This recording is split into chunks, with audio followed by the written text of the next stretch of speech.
마켓 시그널 시작합니다. 시청자 여러분 안녕하십니까? 이주혜입니다. 조민재입니다.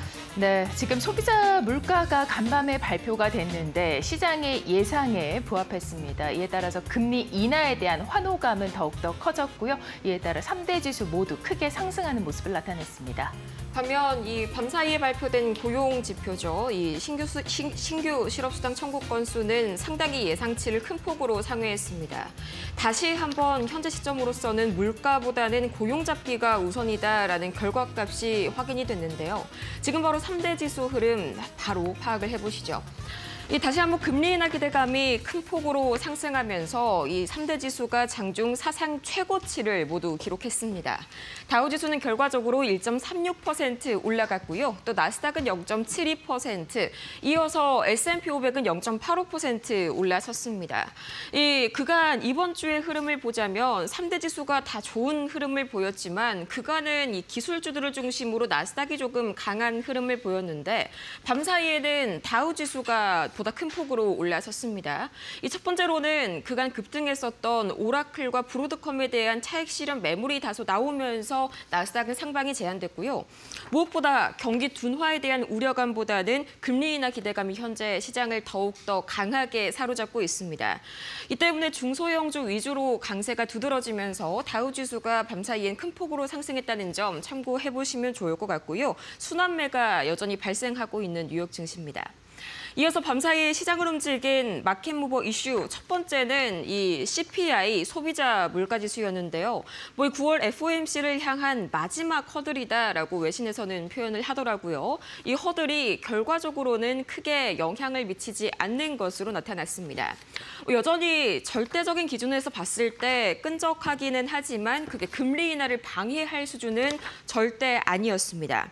우선 이 소비자 물가지수 CPI는 두 가지로 나뉘죠. 가장 큰 전체 헤드라인 지수, 이거는요. 우선 연간 기준으로는 예상치에 부합했고요. 월간 기준으로 봤을 때는 예상치를 살짝 상회했습니다만 우리가 보통 연준의 기준에서 봤을 때에는 월간보다는 연간을 조금 더 집중적으로 장기적으로 바라봅니다.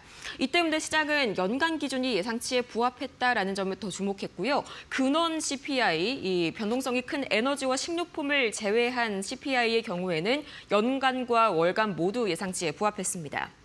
반면에 고용 지표는 계속해서 불안한 흐름들이 나타나고 있습니다.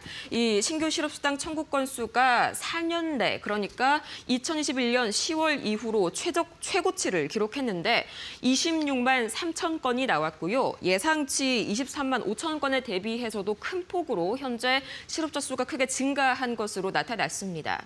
또 이 계속 실업수당 청구 건수죠. 2주 이상, 그러니까 좀 장기적으로 실업 상황에 놓여져 있는 상황에 있는 그런 사람들의 수도 여전히 상당히 좀 역사적으로 높은 수준에 위치해 있습니다. 아직까지는 고용 잡기가 우선이다. 9월 FOMC에서 금리 인하 단행될 확률 아직까지 계속해서 100%고요. 이 25bp 인하 확률이 현재로서는 90% 이상입니다.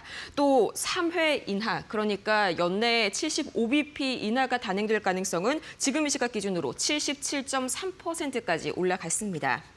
또 마지막으로 테슬라가 5.5% 급등했고요. 또 낸드 가격 전망이 계속해서 좀 높게 유지가 될 것이란 보고서들이 잇따르고 있습니다. 그 가운데 마이크론 테크놀로지는 밤사이에 또다시 7%대 강세 보였는데 잠시 후에 바로 뒤에서 히트맵 통해서 자금 흐름 보도 자세하게 만나보시죠. 자, 가장 먼저 이 S&P 500 기준으로요. 오늘도 마찬가지로 약간 빅테크들 사이에서 개별주 장세가 여전히 뚜렷합니다. 가장 먼저 테슬라 6% 결과적으로 상승을 했습니다. 이 세 가지 이슈가 있었는데요. 가장 먼저는 네바다에서 로보택시 시험운행 승인을 받았다는 소식이 가장 크게 작용이 됐고요. 또 FSD 관련 호환성 문제가 있었는데 이게 업데이트를 통해서 일부 해결됐다는 소식. 무엇보다 금리 인하 기대감이 계속해서 상승하고 있는 요즘이죠. 이 금리 인하의 가장 큰 수혜주가 바로 테슬라입니다. 이 자동차의 대부분은요. 우리나라도 그렇지만 미국인들도 할부로 구매하기 때문에 이 금리 영향을 상당히 크게 받는 편이고요. 금리 인하가 단행이 된다면 상당히 이런 자동차 구매 관련 부분들이 금리 쪽에서 많이 좀 완화가 되겠죠. 또 전기차는 대체로 동급의 내연기관차에 대비해서 고가입니다. 따라서 소비 심리가 금리에 더 민감하게 반응한 편이라는 점도 테슬라의 강세를 이끌었습니다.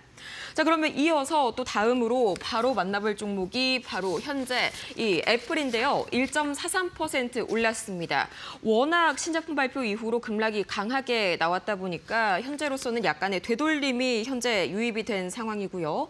이어서 애플, 이어서 구글은 0.48% 올라섰습니다.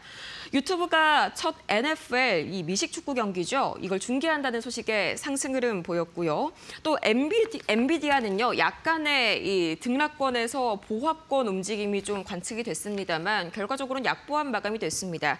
0.15% 하락했는데요. 먼저 호재가 한 가지가 있었습니다. D.A. 데이비슨이 엔비디아의 투자 의견을 중립에서 매수로 상향 조정하고 또 목표가를 $210로 제시를 했는데 이거 가지고 좀 잘 가다가 장 중반 들어서 알리바바와 바이두가 AI 훈련을 하는 과정에서 엔비디아 칩이 아니라 자체 칩으로 조금씩 좀 대체를 하고 있다라는 보도가 나왔습니다. 이 때문에 결과적으로는 하락한 엔비디아고요. 이어서 아마존은 현재 계속해서 좋은 흐름 이어가다가 살짝은 약간 흔들리는 모습이 나오고 있습니다. 0.17% 하락했는데 이 밤사이에 모건 스탠리가 아마존을 탑픽으로 선정했습니다만 아직까지는 이 오라클과 브로드컴으로 인해서 대두된 아마존 웹 서비스의 점유율 둔화 우려감이 시장에는 조금 더 강하게 작용이 되는 그런 모습이었습니다. 이어서 보시자면 이 마이크론이 밤사이에 또 7%가량 상승하면서 굉장히 강하게 올라왔다고 말씀을 드렸는데요. 이 마이크론의 경우에는 계속해서 샌드플래시 이 CEO가 앞으로 2026년에 낸드 플래시 공급 부족이 계속 지속될 것이다. 이 때문에 낸드 가격 상승에 대한 영향을 받았고요. 또 시티은행의 이 목표가 상향 소식까지 긍정적으로 작용이 됐습니다. 또 오늘은 넷플릭스가 3.59% 꽤 급락하는 흐름 보였습니다. 이 파라마운트 스카이댄스가 워너브라더스 디스커버리를 현재 인수하고 있는 준비를 하고 있다. 이런 소식이 들려왔는데 이 때문에 스트리밍 산업 경쟁자로서 우려감이 다시 한번 부각이 되면서 오늘은 강하게 하락 나왔습니다. 자, 그럼 이어서 밤사이에 나온 CPI 소비자 물가지수 간단하게 보도록 하겠습니다. 장 전에 발표가 된 거고요. 또 이제 고용에 비해서는 그렇게 유의미한 하락이 아니었기 때문에 시장 영향은 제한적이었습니다. 먼저 이 연간 CPI 상승률 추이를 보시자면요. 이 현재 가장 진한 파란색 선이 헤드라인 CPI, 그러니까 전체 CPI고요. 이 점선으로 되어 있는 하늘색 선이 이 변동성이 큰 에너지와 또 이 식료품을 제외한 근원 CPI입니다. 자, 보시자면요. 현재 큰 폭으로 이 예상치를 약간 상회하는 그런 흐름들이 나타났고요. 최근 들어서 2025년 초에 비해서는 관세 영향에 비해서 그닥 높지 않다는 점, 어제 PPI에 이어서 이 도매 물가에 이어서 CPI까지 확인이 됐습니다. 보시자면요, 이 근원 CPI 상승률 사실 이게 제일 중요하죠. 왜냐하면은 이런 에너지와 식료품은 계절적인 변동성이 워낙 크고 또 지정학적 리스크가 크기 때문에 이런 것들을 제외한 근원 CPI를 연준은 더 우선시 보고 있습니다. 이 근원 CPI 상승률은 전월비와 전년비 모두 예상치에 부합했고요. 다만 한 가지 걸리는 점이 이 헤드라인 CPI, 이게 전월비 대비해서는 소폭 상승하는 흐름들이 나타났는데 그렇게 시장이 막 눈에 띄게 뭔가 걱정할 정도로 상회를 한 수준은 아니었습니다. 이 때문에 현재 약간의 이런 CPI 상승이 헤드라인 쪽에서는 확인이 되면서 9월 금리 인하 가능성이 50bp보다는 25bp 쪽으로 갈 것이다라는 그런 전망이 조금 더 뚜렷해졌고요. 이어서 이번 CPI가 조금 강하게 나온 이유는 주거비와 또 이어서 식품비, 에너지, 그러니까 계절적, 지정학적 리스크들이 큰 그런 이런 것들이 상당히 많이 상승을 이끌었습니다. 이 때문에 본질적으로 파고들었을 때에는 미국의 물가 불안이 그렇게까지 크지 않다. 결과적으로 고용 불안이 현재 더 중차대한 상황이다라는 점을 보여주는 CPI였습니다. 자, 그리고 관세 영향을 많이 받는 자동차와 의류, 또 가전제품 같은 경우에는 뭐 가격 상승이 가파르게 나타났습니다만 시장이 어느 정도 예상을 했다는 부분이라는 점에서 그 영향은 제한적이었습니다. 지금까지 밤사이에 소비자 물가지수 상황까지 봤습니다. 네, 그렇다면 특징적이었던 종목들은 어떤 것들이 있었을까요? 함께 살펴보도록 하겠습니다. 자, 주요 기술주 가운데서 사실 이번 주의 주인공이었던 오라클 43%의 폭등을 뒤로하고 6% 약세권에서 흐름을 마쳤습니다. 자, 크게 상승한 이후에 오라클에 대한 다양한 분석들이 제시가 되고 있는데 대부분은 투자 의견이라던가 목표가를 상향하는 그런 리포트들이 쏟아졌습니다. 이 가운데 오늘 장에서는 잠깐 숨을 골라가는 그런 분위기가 연출이 됐고요. 오라클 6.23% 하락으로 마감됐습니다. 다음 종목 보도록 하겠습니다. 자, 어제 장에서 오라클과 함께 올랐던 종목들이 오늘 같이 내려갑니다. 상승폭을 반납하는 분위기가 연출이 됐는데 사실 시장의 평가는 아직까지 좋습니다만 잠깐 쉬어가는 모습이 나타났죠. 브로드컴이 2% 넘게 밀렸습니다. 어제 장 그나마 이 세 종목 중에서도 9% 넘게 크게 올랐던 종목인 만큼 더 많이 내렸는데요. 3% 가까운 내림세 포착이 됐고요. AMD도 0.11%의 하락입니다. 그리고 AMD 쪽으로는 투자 리포트, 하향 리포트가 좀 제시가 됐고 엔비디아 0.08%의 약세권에서 나타났습니다. 다음 종목 보도록 하겠습니다. 자, 주요 기술주 조금 더 살펴보시면 팔란티어도 어제 같이 올랐었죠. 오늘은 밀렸는데요. 1.43% 같이 동반해서 하락하는 모습이 나타났고 그래도 개별 소재가 있었습니다. 일본의 손포와 파트너십을 확대를 하면서 연간 1,000만 달러 수준의 재정적 개선이 될 것이다라는 시장의 분석이 있었습니다. 테슬라 보시면 6% 넘게 상승했습니다. 자, 지금 테슬라 쪽으로는 호주에서의 에너지 저장 장치와 관련된 계획도 발표가 됐을 뿐만이 아니라 최근에 공매도 잔고가 M7 종목 가운데서 그래도 안정적이다라는 시장의 평가가 있습니다. 최근의 리스크는 크게 늘지 않았다라고 그래도 보수적으로 접근하는 리포트들 제시됐습니다. 다음 종목 보도록 하겠습니다. 자, 알리바바가 8% 넘는 급등을 보였습니다. 자, 4조 원대 전환사채 발행인데요. 거의 이 부분이 32억 달러 규모입니다. 클라우드 사업에서 이 부분을 투입을 할 것이다라는 얘기가 나오면서 클라우드 사업, 클라우드 인프라 쪽으로는 박차를 가하는 알리바바의 모습이 나타났고요. 스트래티지는 최근에 S&P 500 지수에 편입이 안 됐기 때문에 제가 이 특징주에서 한번 소개를 해드린 바가 있는데요. 이 부분에 대한 분석이 나오고 있습니다. 관련 종목들 한계가 부각되고 있다. 암호화폐 비즈니스 모델에 대한 한계를 시장은 제시를 하고 있습니다. 0.13% 내림세 보였습니다. 다음 종목 보도록 하겠습니다. 자, 노보노디스크 함께 살펴보시면은요. 어제 전해드린 이슈가 바로 9,000명 감원 소식이었는데요. 전 직원 사무실로 복귀를 해라라는 재택근무 종료의 공지가 있었습니다. 어떻게 보면 내부적으로 계속해서 혁신을 도모해 나가고 있는 분위기가 펼쳐지고 있는 요즘인데요. 개별 합의를 통해서 그러나 재택이 유지될 수도 있다라고 합니다. 이러한 제한적인 조건이 붙다 보니 0.13%의 하락권에서 마감이 됐고요. 넷플릭스도 3% 넘게 밀렸습니다. 최근에 최고 제품 책임자죠. CPO라고 부르는데 유니스킴의 퇴사가 예정이 되어 있다라는 소식이 들려오고 있죠. 사실 지난해부터 해서 상당히 많이 오른 종목이고 최근에는 그 상승폭을 조금씩 반납해가고 있는 분위기가 연출되고 있습니다. 다음 종목 보도록 하겠습니다. 자, IB 투자 의견 나온 종목입니다. 마이크론이 7% 넘게 올라갑니다. AI 수요 확대에 대한 실적 개선 기대감이 나오고 있는데요. 목표가를 150달러 선에서 175달러로 상향하는 투자 리포트 제시됐습니다. 지금까지 특징주 살펴봤습니다. 밤사이 매크로 지표 흐름 살펴보도록 하겠습니다. 가장 먼저 국제유가 WTI 체크해 보시죠. 이 국제유가 이번 주 들어서 다시 한번 슬금슬금 오르나 싶더니 밤사이에 2.25% 큰 폭으로 내렸습니다. 이번 주 들어서는 계속해서 지정학적 리스크가 부각되면서 상승하는 흐름을 보였지만 밤사이에 나왔던 국제에너지기구의 보고서가 다시 한번 국제유가에 하방 압력을 가했는데요.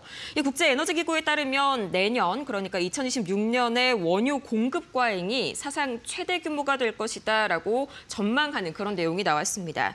이 때문에 국제유가 62달러 선 현재 위태롭게 지켜내고 있고요. 이어서 원달러 환율은 큰 차이는 없었습니다. 여전히 1,390원 밑에서 소폭 약간 상승하는 흐름이 나타났고요. 밤사이의 달러는 약달러가 소폭 약세가 진행이 됐습니다. 이 금리 인하 기대감이 상승하면서 안전자산에 대한 선호 심리가 다소 위축됐기 때문이고요. 그 흐름은 비트코인에서도 나타납니다. 비트코인 0.7% 상승하면서 11만 4천 달러 선을 또 돌파를 해줬습니다. 이 위험 자산에 대한 선호 심리가 증가함과 동시에 이 전일 비트코인 ETF로 7억 4천만 달러의 자금이 유입됐다는 소식에 다시 한번 기대감 안고 상승을 보였고요.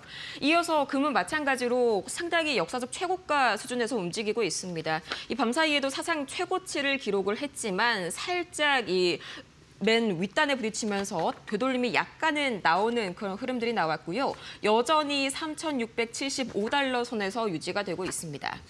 이 반면 미국채 2년물과 10년물은 오늘도 좀 엇갈리는 흐름이 나왔는데 10년물이 그래도 더 유의미한 폭으로 내렸습니다. 우선 금리 인하 기대감이 커지게 되면서 계속해서 이 미국채 10년물 장중에는요 4.0% 선이 무너지기도 했습니다. 이에 따라서 약간의 되돌림 나온 그런 상황이고요. 마찬가지로 단기채도 되돌림이 살짝 나와주고 있는 현재 상황입니다. 이어서 밤사이에 나온 경제 지표 앞에서 CPI 좀 자세하게 봐드렸지만요. 좀 다시 한번 복기해 보도록 하겠습니다. 우선 8월 소비자 물가지수, 그러니까 CPI 상승률은 대체적으로 예상에 부합했습니다. 이게 근원치는 완전히 예상치에 부합했고요. 이 전체 헤드라인, 그러니까 에너지와 식료품까지 포함시킨 전체 CPI는 월간 기준으로는 예상치를 살짝 넘어섰지만요. 연준은 물가의 추세적 흐름을 더 중요시 여깁니다. 이 말인즉슨 단기 변동성이 큰 월간 대비보다는 이 연간 대비 상승률을 조금 더 중요하게 본다는 말이죠. 따라서 이 월간은 살짝 예상치를 넘어섰지만 연간 기준으로는 또 이게 예상치에 부합하면서 큰 영향이 없었던 거고요. 이건 앞으로도 이 CPI와 PPI 판단하실 때 참고하시면 좋을 것 같습니다. 또 가장 중요했던 건 사실 주간 실업수당 청구 건수였죠. 이 고용지표인데 역시나 둔화 흐름이 강하게 나타났습니다. 이 미국의 주간 실업수당 청구 건수가 2021년 이후로 4년 만에 최고치를 기록했고요. 이 4주 이동평균 건수 역시 24만 500건으로 상승하는 흐름 나타났습니다. 그리고 계속해서 이어서 이 주요 발언을 보자면 현대차 CEO 발언이 좀 상당히 블룸버그 메인에 걸렸습니다. 이 미국 조지아주 공장 건설이 현재 최근 급습 사건 이후로 지연되고 있다라고 좀 공식적으로 밝혔습니다. 그러면서 공사 재개를 위해서는 새로운 인력이 더 필요한데 앞으로 2, 3개월 안에는 공사가 재개될 것으로 내다본다라고 밝혔습니다. 오늘 이 현대차와 관련 LG 에너지 솔루션 주가 함께 지켜보시면 좋을 것 같습니다. 지금까지 뉴욕 증시 마감 봤습니다.